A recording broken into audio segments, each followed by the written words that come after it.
Alright, welcome back to the Acer Team Story Cup, folks. I'm Rifkin, joined today by Zombie Grub, and as you can see in the top right corner of the map is the scoreboard between these two great clans, these two great teams. Currently leading 3-0 is Mouz over Quantic, but spawning in the lower right corner of the map, he's blue, and he's one of Quantic's last hopes. It is Venus. And in the upper left, as the red Zerg, he's on a tear right now. 3-0 so far. It's going to be Mouz Vortix.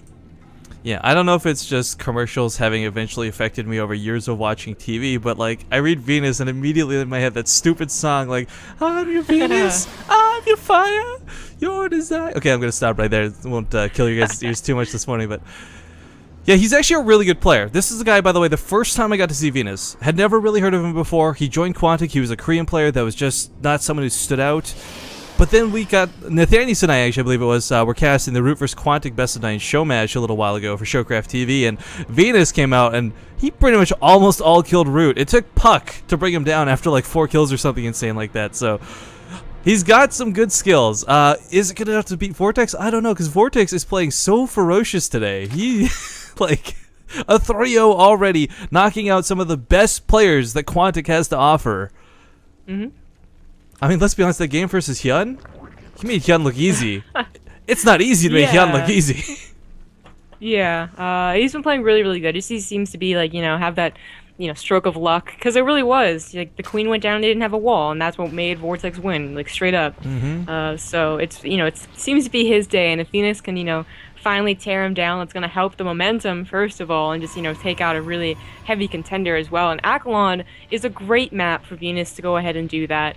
Will we do a 2-base all-in? I don't know. The first Protoss we saw, it feels like we've been doing ZVZs all day just because the last one was so long. Yeah. But the first Protoss we saw didn't. He tried to go for a third base on a rather poor map for a third base. Eric Watcher's not the easiest third to take. But maybe like an all-in is what it's going to take Vortex down. Only when I cast with you, by the way, do we have a game open with a 10 pull all-in and then go to like the 30-minute mark. Like, it always seems like you and I get the weirdest Zerg-related games, always. I'm so flattered. It's better than my other, what do you want to call it? My other trait, my other thing, I guess, which is apparently whenever I cast with Maddles, that's when we drop. Oh, yeah, dude, Battle has been so bad about that lately. You know, like, you get into the lobby, 3, 2, 1, boom, instant drop before the game even starts. Like, yeah, I don't know. It's been doing it so much lately, and it's what's really annoying is you can't control that, right? It's not like you're lagging and it drops. It's just BattleNet decides to be cool. But Vortex gonna get here some lings. Obviously gonna know there's a cannon up. Gonna try and inch up that ramp. I don't know if you saw. That's kind of cool, actually. So Ling actually has high ground vision here. Sees the cannon. Sees the cyber core. And of course, going to keep an eye on the third for the time being. But it's really important he keeps these Zerglings alive. You never want to just throw these into a cannon or lose them accidentally. They're your scouting information. They're your eyes. Overlords obviously won't be able to do too much for too long, because once Stalkers start getting on the field, they'll get picked off. Mm-hmm. It is super important. He only made 2, I believe. Yeah, he only made 2. So one's going to stay right there. Another one might go searching around for a proxy pylon, or, well, it's just taking the third right now, but you're talking about that song. What? This is just the bravest Zergling ever. I'm sorry. It's gonna die. Nope. Ah, no, it didn't die. So, all right. Yeah, he's gonna back up out of that. Keeps it alive for more scouting though, which is really good. That was really nicely timed by Venus. The Zealot popped out, chased away the Zergling, and immediately he puts the Stargate down in a position that the Ling, I think, might have been able to see it. Yeah, I think so. So it's gonna hold off him scouting that for a little while longer as the Overlord goes into the main, not the natural. There's nothing out to shoot down that Overlord though, so it can like stay in there all day long if it wants to, until that sentry finally pops out. Yeah, just going back to the team scores here for a second too, while we're waiting for things to get underway. Well, actually, hang on. What comes out of this first? You think he's gonna go for an Oracle, or you think it's just gonna be Phoenixes? I'm thinking Phoenixes. I think Phoenix is too.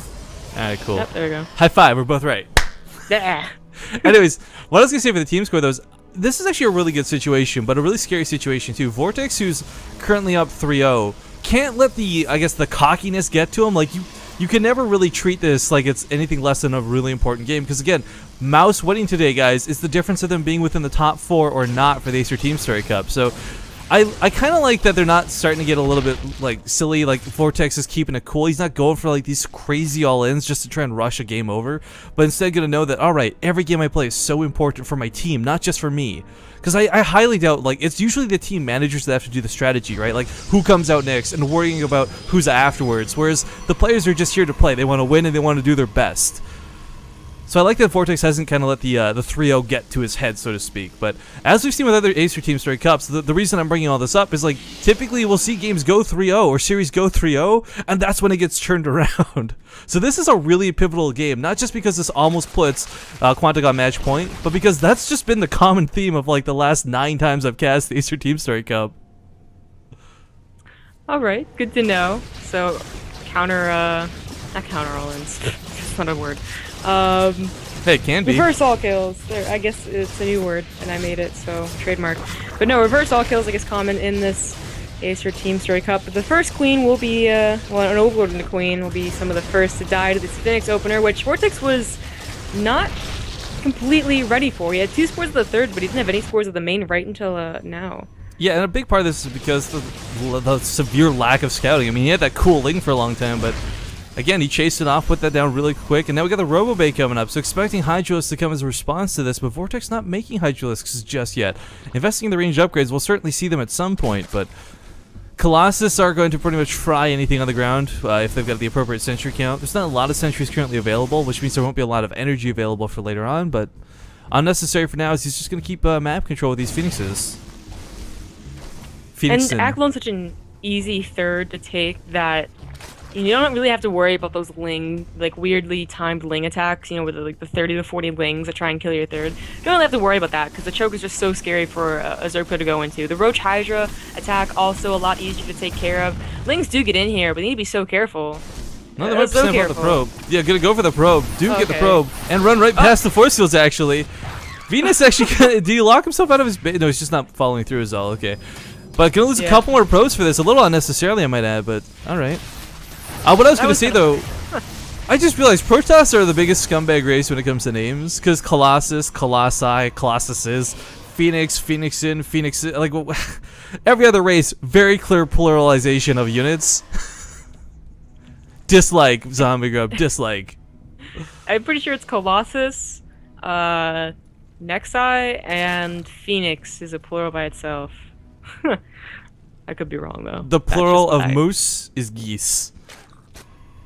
I don't shit me with your Canadian knowledge. It's a really bad reference. Don't worry, you don't want to get it. But we have the infestation pick coming up here for Vortix. Now, of course, this could very well be for Swarm hosts. I don't know if we'll necessarily see them, as it seems to be a unit and a style that a lot of Zerg players not only uncomfortable with, but try to avoid. But yeah, actually, instead going to be for Hive Tech. So we will see Vipers. And man, Viper's so necessary versus Colossus, especially if you go Roach Hydra, but actually completely out of position with no Mothership Core available. Venus is going to find himself getting slammed in the face with a lot of Roaches, a lot of Hydralisks. Vortix, however, is not exactly safe at home, but if this comes down to a race, Vortix certainly has this in the bag. Getting right on top of this Colossus, though. Oh my god, it's getting focused by Roaches. You don't see that too often, but the probes are actually going to hold the line for now, and this Colossus with 17 health, still goes down. I'm not sure about this choice from Venus. I think Vortix has the better edge right here. Of course, he's still up a lot in supply. He's in a... What do? You've got no Mothership Core. You can't get home in time. You kind of have to go for broke. I mean, that's what he did wrong. He never had a Mothership Core. Not even for a cannon, not for a time warp, not for a recall. Well, bases are going to get destroyed here, and Vortix is looking to secure himself a 4-0. Are we really going to see an all-kill today? That's the big question at this point. It's not even will Vortix win this game. It's can he win the next one and shut Quantic out? There's less than 10 probes available. There's going to be even less than that in a second. These Lings continue the massacre. 62 workers killed so far this game. Good game is called. The tap out goes down, and a 4-0 for not just Mouz, but also Vortix. I feel like that was just totally unnecessary. Like, yeah.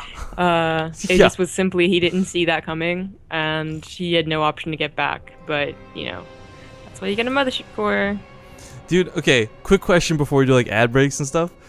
Do you read his name as Vortex, or do you in your head have to kind of turn on the New Zealand accent a little bit in order to say Vortix?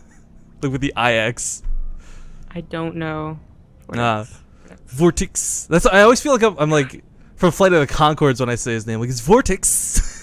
I don't know. Anyways, guys, weirdness aside, we're going to play out some ads as we get into what is possibly the last game of the day. Hopefully it's not, but if it ends early, we may transition over to Millennium versus Axiom, and then, of course, Acer versus Millennium after that. So there's a lot of StarCraft here today, even if this ends early. So don't go anywhere. We'll be back in just a sec.